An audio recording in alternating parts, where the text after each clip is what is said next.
Hi, I'm Helen from Helen's House and Garden. In this video, I'm going to be taking a coronavirus antibody test. I had the opportunity to take an NHS coronavirus antibody test, and as I had a kind of a really weird flu at the end of 2019, it did leave me wondering whether I did actually have coronavirus. This is a self-test kit, and I'll take you through how you do that, and at the end I'll tell you what my results were. The kit arrived in the post in a plastic bag, and this is the outer box. Opening it up, it's full of all sorts of things. I'll take you through them. It's a good idea to check through the whole pack and make sure that you've got absolutely everything you need. This pack came with 3 lancets. These are used to draw the blood. I only used 1, but they say that you have 3 just in case you need to repeat the process. A plastic yellow-topped sample collection test tube, and that's where the blood is collected. An alcohol swab for cleansing the skin. A packet containing 2 round plasters to cover the wound. A cleansing wipe.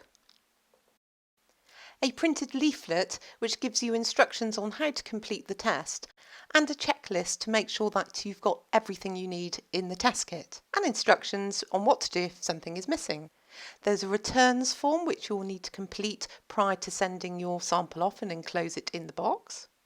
A biohazard security bag which is self-seal, and you put your lancets and sample into return. And a plastic prepaid, pre-labelled return envelope. Once you've checked off that you've got everything you need that should have been sent in the box, have a good read through the instructions and familiarise yourself with all the equipment that you'll need to do the test. It's important that you're well hydrated prior to completing an antibody test. Make sure you've had sufficient water to drink the day before the test and also on the day of the test. A top tip from me is if you're a little bit squeamish about blood, make sure that you've had something to eat prior to doing the test. I've prepared everything, so let's go ahead and collect the sample. The cardboard box comes with a hole where you can actually stand the collection test tube in, and this leaves your hands free, available to do all the things that you need to do for the test. I had to just use a pair of scissors to pop the circular hole through, and once you've done that, just place the test tube into the cardboard box. And it's a good idea to take the lid off the test tube now.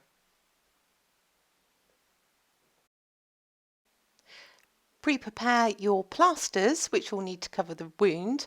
I've just taken one out of the packet and put it on the side, ready to go. Then soak your hand in a bowl of warm water as instructed. Once that time's elapsed, remove your hand and dry it off thoroughly with a clean paper towel.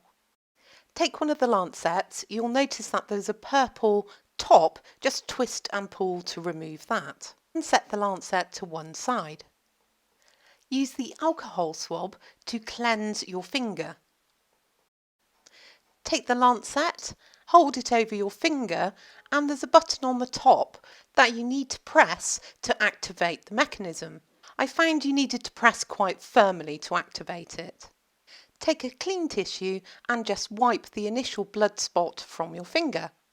Hold your finger over the collection tube and gently massage down your finger with your other hand, allowing the blood to collect in the collection tube. There's a fill marker on the side of the collection tube, and you need to fill the tube up to the marker. Carry on squeezing your finger until you've filled the tube to that point. Everybody's different, so don't worry if this takes you a few minutes to do this. Use the plaster that you prepared earlier to cover the wound on your finger. Replace the yellow cap onto the tube and then push down firmly to secure it. Then you need to slowly invert the collection tube and then turn it back upright, repeating this 4 times. It's important that you do not shake the sample. Don't worry if the blood has congealed. There is a chemical inside the test tube which stabilises the blood for transport. Fill out the forms with your personal details, and you'll need to put the time and the date when the blood sample was taken. And there will also be a sticker which you will need to put around the sample. Place your blood sample and any lancets into the sample bag, it's the one with the biohazard marker on the front, and seal it as per the directions on the bag. Whilst I'm doing that, I'm going to give you a quick shout out to smash that like button, hit subscribe, and if you have any questions about this, please feel free to hit me up in comments and I'll always get back to you with answers. Ring the bell if you want notifications when I upload my next video, and a big thank you for all your support so far. All your likes, shares, subscribes and ringing the bell for notifications really helps me to grow my YouTube channel, so big thank you.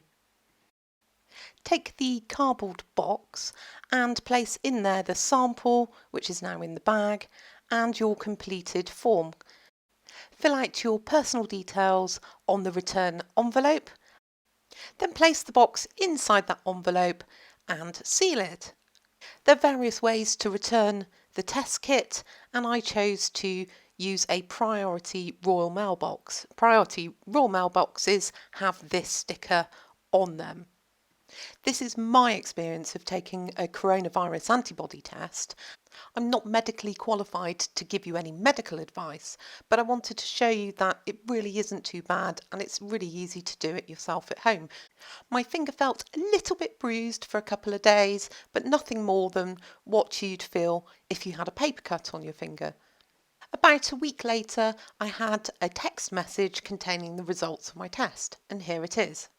I received a negative result, meaning that it's unlikely that I have had coronavirus. It also means that I've got no natural antibody protection should I come into contact with the coronavirus. So, as always, it's important to stay really safe and continue following all the safety measures that the government has advised to do. So for now, please stay safe and well, and don't be frightened if you need to take an antibody test. It really is quite easy, and I'm really glad that I did it. Please like, share and subscribe to my videos and my YouTube channel. It all helps me to grow and make new content. Thank you for your support so far, and for now, take care, stay safe, and I'll be seeing you.